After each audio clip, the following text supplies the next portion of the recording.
નમસ્કાર ધોરણ 8ના વહાલા વિદ્યાર્થી મિત્રો, આજે આપણે આ વિડીયો લેક્ચરની અંદર તમારું જે હમણાં ફેબ્રુઆરી મહિનામાં ત્રિમાસિક પરીક્ષાનું પેપર આવવાનું છે તેમાં આજે આપણે ગુજરાતી વિષયના પેપરનું સંપૂર્ણ સોલ્યુશન આ વિડીયો લેક્ચરમાં જોવાના છીએ। તો ચાલો મિત્રો શરૂઆત કરીએ। આપણું જે આ પેપર હશે તે 40 ગુણનું રહેશે, જેમાં પહેલો પ્રશ્ન છે નીચેના દરેક પ્રશ્નના ઉત્તર માટે આપેલા વિકલ્પમાંથી સાચો વિકલ્પ પસંદ કરવાનો છે, જેમાં પહેલું 20મી સદીમાં શાની શોધ પછી વિવિધ પ્રોગ્રામ્સની સજ્જ રોબોટ આવી રહ્યા છે, તેમાં આવશે કમ્પ્યુટરની। બીજું છે મિસ્ટર ઉત્તમ લોકોને રોબોટની કઈ વિડીયો ક્લિપ બતાવે છે, તો એમની અંદર આવશે આપેલ તમામ વિવિધ કારખાનામાં કામ કરતા હોય એવું, પેથોલોજી લેબમાં લોહીનું પરીક્ષણ કરતા હોય એવું અને વાહન વ્યવહારનું સંચાલન કરતા હોય તેવું। ત્રીજું છે બાબુ કુરકુરિયાને શું કહેતો હતો, તો એમાં આવશે કતીલા કહેતો હતો। ચોથું છે પિતાનું મૃત્યુ થતાં વિજય અભ્યાસ છોડીને શું કરવા ઈચ્છતો હતો, તો તે નોકરી કરવા ઈચ્છતો હતો। પ્રશ્ન નંબર બીજો છે કાઉન્સમાં આપેલા શબ્દોમાંથી સાચો શબ્દ પસંદ કરી નીચેની ખાલી જગ્યાઓ પૂરવાની છે, જેમની અંદર પહેલું હોટલની બારીમાંથી કાશ્મીરના ખાલી જગ્યા શિખરોનું મનોરમ્ય દ્રશ્ય દેખાતું હતું, તો હિમાચ્છાદિત। બીજું છે માનવીના મગજમાં ખાલી જગ્યાનો વિચાર સદીઓ પહેલાંનો છે, તો સ્ટેજનો। ત્રીજું મને ખબર નહીં કે છોકરાઓને પણ ખાલી જગ્યા અપાતો હશે, તો કરિયાવર। ચોથું છે વિજય ખાલી જગ્યામાં ડિસ્ટિંક્શન સાથે પહેલા વર્ગમાં પાસ થઈ ગયો, તો યુનિવર્સિટી। પ્રશ્ન નંબર 3 છે નીચેના પ્રશ્નોના ઉત્તર એક એક વાક્યમાં આપવાના છે, જેમાં પહેલું આવડ બાવળની રમતમાં શું કરવાનું હોય છે, તો જવાબ આવશે આવડ બાવળની રમતમાં દાવ લેનારે બાકીના બધાને શોધવાના પકડવાના હોય છે। બીજું છે હેમંતભાઈના હિસાબે ગૌરાંગના બેંક એકાઉન્ટમાં કેટલા રૂપિયા જમા હોવા જોઈએ, તો હેમંતભાઈના હિસાબે ગૌરાંગના બેંક એકાઉન્ટમાં વ્યાજ સાથે 6000 રૂપિયા જમા હોવા જોઈએ। ત્રીજું છે બાબુને કઈ એક વસ્તુનું વ્યસન હતું, તો જવાબ આવશે બાબુને રામજી મંદિરના બાબાજીના પ્રસાદનું વ્યસન હતું। ચોથું ગૌરાંગને હોસ્ટેલમાં લઈ જવા માટેની વસ્તુઓની મધુબહેને બનાવેલી યાદી જણાવો, તો ગૌરાંગને હોસ્ટેલમાં લઈ જવા માટેની વસ્તુઓની મધુબહેને બનાવેલી યાદી, જેમાં હતું ગાદલું, ગોદડું, રજાઈ, ચાદર, ઓશીકું, એમાં ગલેફ,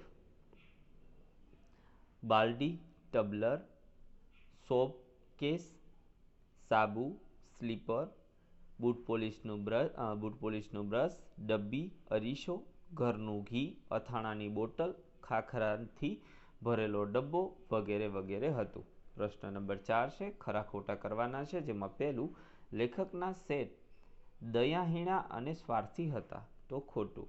બીજું છે લેખકના કાકાભા ભગવાનના માણસ હતા, તો ખરું। લેખક એક શેઠની નોકરી 200 રૂપિયામાં કરતા હતા, તો ખોટું। લેખકની પત્નીનો સ્વભાવ થોડોક ઉગ્ર હતો, તો ખરું। પ્રશ્ન નંબર 5 નીચે આપેલા પ્રશ્નોના 2-3 વાક્યમાં ઉત્તર આપવાના છે, જેમાં પહેલું દોરી સર્વની એના હાથમાં આ પંક્તિનો અર્થ શું છે, તો દોરી સર્વની એના હાથમાં પંક્તિનો અર્થ એ છે કે સમય અને સંજોગોની દોરી પરમાત્માના હાથમાં હોય છે, મનુષ્યને જેટલા ડગલા ભરવાના છે તેટલા જ ભરાશે, એટલે કે દરેક વ્યક્તિના જીવનનો માર્ગ પરમાત્મા દ્વારા નિર્ધારિત છે અને આપણી ચિંતા કે પ્રયત્નથી તેમાં કોઈ ફેરફાર થઈ શકતો નથી। બીજું છે કાવ્યમાં આપેલ શ્રીફળમાં મીઠું જળ ભરાવાનું ઉદાહરણ શું દર્શાવે છે, તો કાવ્યમાં આપેલ શ્રીફળમાં મીઠું જળ ભરાવાનું ઉદાહરણ દર્શાવે છે કે થવાનું છે તે સહેજ રીતે થાય છે, જેમ સહજ રીતે શ્રીફળમાં મીઠું જળ ભરાતું રહે છે, એ જ રીતે જે થવાનું છે તે થાય છે, આમ સૃષ્ટિના નિયમો અનુસાર બધું જ સહજ રીતે થતું રહે છે। પ્રશ્ન નંબર 6 નીચેના પ્રશ્નના ઉત્તર 4-5 વાક્યમાં આપવાના છે, જેમાં પહેલું શાના આધારે કહી શકાય કે લેખકને બીમારી છતાં મહિનાની રજા ન આપનાર તેમના શેઠ દયાહીણા અને સ્વાર્થી નહોતા, તો લેખક જેમના ત્યાં નોકરી કરતા હતા તે શેઠનો ધંધો ઘસાઈ ગયો હતો, તેઓ બને ત્યાં સુધી જૂના માણસોને છૂટા ન કરવા તેવી ઈચ્છા રાખતા હતા, આથી ધંધામાં ઝાઝો રસકસ રહ્યો ન હોવા છતાં તેઓ લેખક અને તેમના જેવા 2-3 માણસને નિભાવતા હતા। આ બાબતને આધારે કહી શકાય કે લેખકને બીમારી છતાં મહિનાની રજા ન આપનાર તેમના શેઠ દયાહીણા અને સ્વાર્થી નહોતા. ત્યાર પછી પ્રશ્ન 7ની અંદર જોડણી સુધારવાની છે. તો પહેલું કૃષ્ણ અને બીજું છે ચંદ્ર. પ્રશ્ન નંબર 8ની અંદર સમાનાર્થી શબ્દો છે. મહત્વ તો મોટાપણું એટલે મહિમા, અને સરળ તો સીધું અથવા નિખાલસ. ત્યાર પછી અર્થભેદ છે. વાગે તો ઈજા થાય અને વાગ્યે તો અમુક કલાકે સમયે. વાળવું તો વાંકું કરવું અને વારવું તો અટકાવવું. ત્યાર પછી ધ્વનિ અક્ષરો છૂટા કરવાના છે. પ્રશ્ન 10માં નિષ્ફળનું થશે ન વત્તા ઈ વત્તા સ વત્તા ફ વત્તા અ વત્તા અડ, અને શ્રીફળનું થશે સ વત્તા ર વત્તા ઈ વત્તા ફ વત્તા અ વત્તા અડ.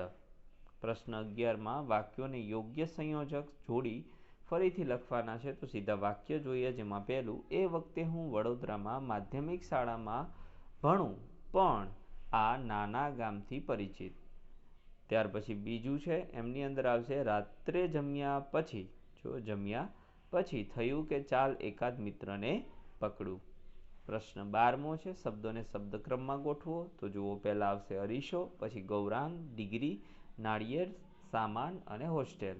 એમના પછી પ્રશ્ન 13માં રૂઢિપ્રયોગો છે, જેમાં પહેલું, કર ઠરવો તો પ્રાપ્ત થવું નસીબમાં હોવું. વાક્ય બનશે જેનું જેટલું જે સમયે મળવા લખ્યું હોય તે તેના કર્મમાં કરે છે. બળ ઠરવું તો બળ કે શક્તિ જોવા મળવા. વાક્ય બનશે આપણે જાણીએ છીએ કે સમસ્ત બ્રહ્માંડમાં મહાદેવનું બળ ઠરેલું છે. પ્રશ્ન નંબર 14, શબ્દ સમૂહ માટે એક શબ્દ છે. નજીવા લાભ માટે કાળી મજૂરી કરવી તો ગધા વેતરું કહેવાય. ત્યાર પછી જીવતા રહેવા માટે કરવો પડતો સંગ્રામ જીવન સંગ્રામ કહેવાય. રોગના કારણની તપાસ, રોગની ઓળખ, તો એમને કહેવાય નિદાન. અને સાધી ન શકાય તેવું જેનો ઈલાજ નથી તેવું અસાધ્ય. તો મિત્રો, આ હતું આપણું સંપૂર્ણ પેપરનું solution. Thank you very much. ફરી મળીશું નેક્સ્ટ વિડીયો લેક્ચરમાં આવા જ એક વિષયના સોલ્યુશન સાથે. ત્યાં સુધી આવજો. જય હિન્દ, જય ભારત.